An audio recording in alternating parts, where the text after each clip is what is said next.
story time about how this Disney World burger caused my divorce, how my ex thought that he was never going to die, and that he was going to own the entire company of Disney. And not the CEO, I mean the whole thing. For the Choose Better crowd, again, another example. How would she know? 20 years old, love bombed, aka manipulated. That's not faith, that's delusion.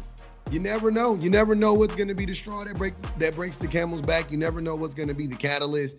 I joined a religious cult when I was 18 years old, and that is where I met my ex, who I am going to call Ted. I got to get a gander at this guy. Oh, she blurred out his face. Damn it. Proceed. And it is a very long story, but basically a prophet got on stage and said that God was giving me to him like I was property, and I thought, oh, this is great. And I was 20 years old and he was 30. So we ended up getting married, and from the beginning, it was bad news. Okay, maybe not from the very beginning, because at first he did love bomb me, so I thought I was living in a fairy tale. He ended up proposing after 2 months. We got married, and then that is when he turned abusive. So I ended up keeping this all to myself at the time because I thought that I needed to protect my husband's image. And I also... Hold on. So for the Choose Better crowd, again, another example. How would she know? 20 years old, love bombed, aka manipulated, gets into a relationship. 2 months into the marriage, he starts to become abusive. What happened? What went wrong? And her church pushed her into this relationship. So the prophet was a man. I'm sure daddy was cool. Everybody was cool with it. So before you should have gave him to you should have let your daddy tell. All the men were in favor of this. So what should she have done differently? Very curious. Also thought that if I did not forgive him for the abusive things that he was doing and saying sorry for it, that God would not forgive me. So I was just in this very crazy loop of trying to hide this from everybody in my life. And this is when some of his interesting beliefs really started to come out. I always knew that Ted was a bit of a dreamer and he thought that he had God's favor on his life. But I was a little surprised when he told me that he thought that he was going to own the entire company of Disney. And like I said, not the CEO, just straight out own the whole thing. And I don't know what he thought, if he thought that Disney was going to be like, you know what, we love you, here you go. And you might ask, what was his background in? Why did he think that this was attainable? Well, he had gotten a degree in organizational leadership. And when I met him, he had been working part-time as the church janitor, but dream big. And it was actually on our honeymoon at Disney World that he told me that he thought that he was going. Wait, so he was a 30-year-old janitor with a degree at it? Interesting. To live forever. That he was never, ever, ever going to pass away because he believed that God would heal people if you prayed for them. Like, he fully believed that he could go to morgues and just raise people. So he told me that if he ever passed away, that he knew that I would pray for him and that he would be raised. And it sounds like the stupidest argument ever, but when I tell you guys, this gave me so much anxiety because I was like, I am not raising you. Like, that is not going to happen. But I told him, there's a chance that you will pass away someday. And he told me no, that it is always God's will to heal. And I told him nobody has ever lived forever before. And he said, well, I am going to be the first because no one has had as much faith as me. Okay, so flash forward to the Disney World burger that caused my divorce. That's not faith, that's delusion. It's not faith, that's delusion. Nobody has ever had more delusion in you, which is untrue because there's been tons of delusional people. David Koresh, yeah, there's been tons of, delusional religious zealots, but that's crazy. Me and Ted were going to go on vacation with my cousin and his son because me and my cousin were going to run the half marathon at Disney. And this is something that I'd been training for a very long time. I'd been struggling with fibromyalgia for years. So this was a very big accomplishment that I had trained for this race. So the four of us make our way to Disney. I'm thinking this is going to be the best vacation ever because my cousin was my best friend. And all of a sudden, the vibes are off from the start of the trip. There was just this very weird power dynamic going on between Ted and my cousin, who I will call John.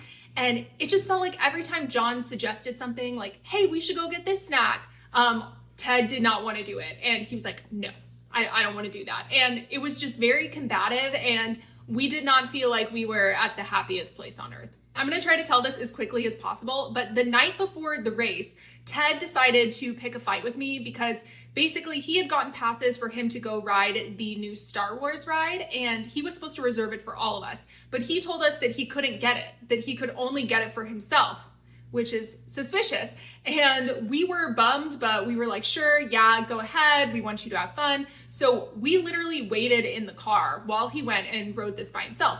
So the night before the race, he tells me, hey, I actually could have gotten y'all passes. I just didn't.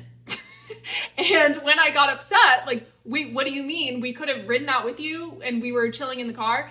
He was like, yeah. And he wouldn't explain himself and he wouldn't apologize. And this is right before the race. So we get into an argument and he's not apologizing. Obviously, I'm upset. My cousin is in the other room, but there's like a white noise machine, so he couldn't hear like how bad we were arguing. And yeah, basically it was just a huge fight. He wouldn't let me go to bed. So eventually I told him, hey, I really need to go to bed. I have to wake up at 3 a.m. for this race. And he wouldn't let me sleep. So He was literally trying to sabotage this woman from running a marathon. Why do y'all care? Like, why do you, I'm curious, do you care? Like, why do you care if your woman is like just doing, it's so weird, dude. Men are so weird. Oh my God. The shit that men be doing, I'm like, why? Like, I just don't get it. Why would you do that? Certain things, it's not that I get it necessarily. I don't know. Yeah, maybe you can call it that. Certain things I'm like, okay, I can understand that because, we're socialized to repress our emotions or suppress our emotions or, whatever, right? Yeah, man, he didn't even cry. Like, I didn't even cry when this happened. Okay, I can wrap my brain around it. Like, but do y'all really hate these women that much? Like, you don't even want to see them run a race? Like a race? Like you don't want them to get on a ride with you at a theme park? I'm so confused by that. I just can't. I don't get it.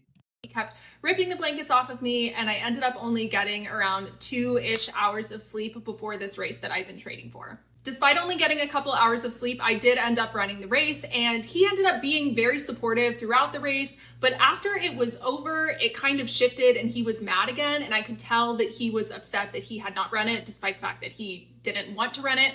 So we end up going to the Yak and Yeti restaurant at Animal Kingdom, and this is where everything took a turn. I got the Kobe beef burger, and I thought that it looked really good. I had heard really good things about it, and my cousin had ended up getting the tikka masala, and when his food came out, it did not look that good, to be honest. Sorry guys, it did not look that good, and he just kept eyeing my food like, wow, Juby, your burger looks amazing. And I can take a hint, so I ended up saying, would you like a bite of my burger? So I take my fork and I take a piece of it. I don't like give him it to eat, okay? I take a piece of the burger and I give it to my cousin. The Yak and Yeti restaurant at Animal Kingdom, and the vibes were a little bit off pretty much the entire trip, but this dinner in particular, everything was good so far. So I ended up getting the Kobe beef burger, and my cousin got something else, but he did not like what he got. So he kept looking at my burger and being like, wow, Juby, your burger looks so good. So I give him a bite of my burger thinking nothing of it, and all of a sudden, Ted's demeanor completely shifts. And when I tell you guys, there were only 4 of us at this table. He is huffing and puffing, like arms crossed, upset. And me and my cousin are looking at each other, not really sure what is going on. And I've never shared this part before, but what we were talking about at that time was about how somebody close to us had been caught taking a lot of money from a family member. So we thought that maybe Ted was upset about that. We thought that maybe something in that conversation had upset him.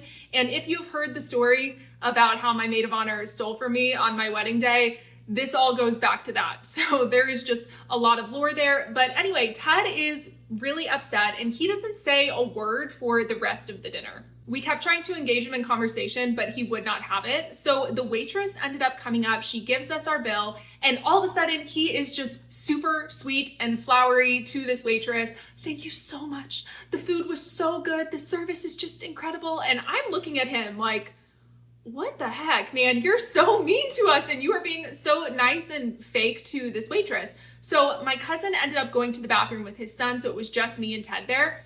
And I turned to him, and guys, I was a little sassy because at this point it has been like 45 minutes of me being iced out by him. So I turned to him and I said, so you can be nice to the waitress, but you can't be nice to your wife? Unsurprisingly, that did not go over well. So he ends up exploding on me, and I find out the reason why he is so upset. So he ends up telling me that he is upset that I gave a bite of my burger to my cousin and offered it to him first before offering it to my husband, which is disrespectful to him as the man at the table, which my cousin is also a man, but apparently this man leads us all. So he just kept going on and on about how this was extremely disrespectful and how I needed to apologize.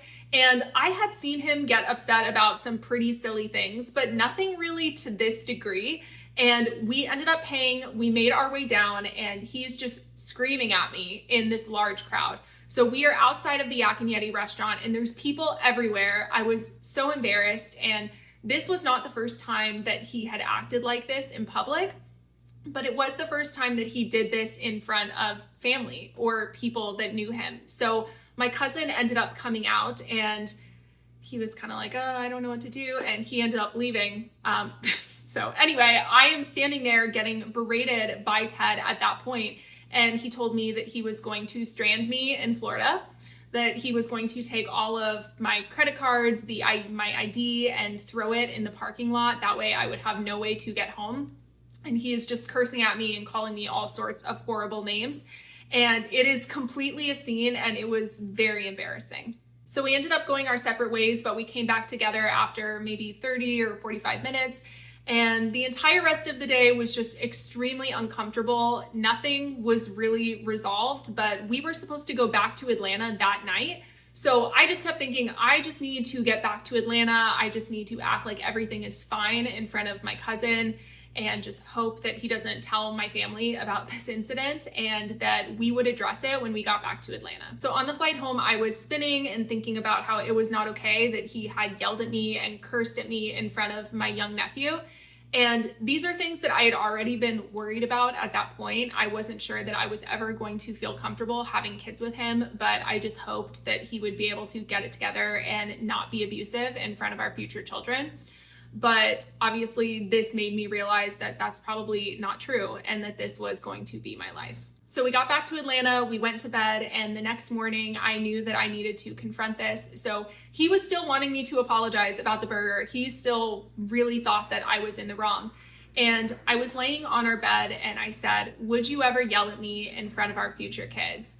And he said, if you deserved it. And when he said that, I responded and said, well, then I will not be having kids with you. And I 100% meant that, because I knew that I would never want to put my future kids in that situation. And that is when he ended up lunging at me and he strangled me for the second time. And honestly, it was a very scary experience. I couldn't swallow without pain for about 10 days. And he immediately fell to the floor after. He's crying. He's saying, please forgive me. I'm so sorry. I'm going to call the cops on myself. And I ended up just asking him to leave so that I could have space.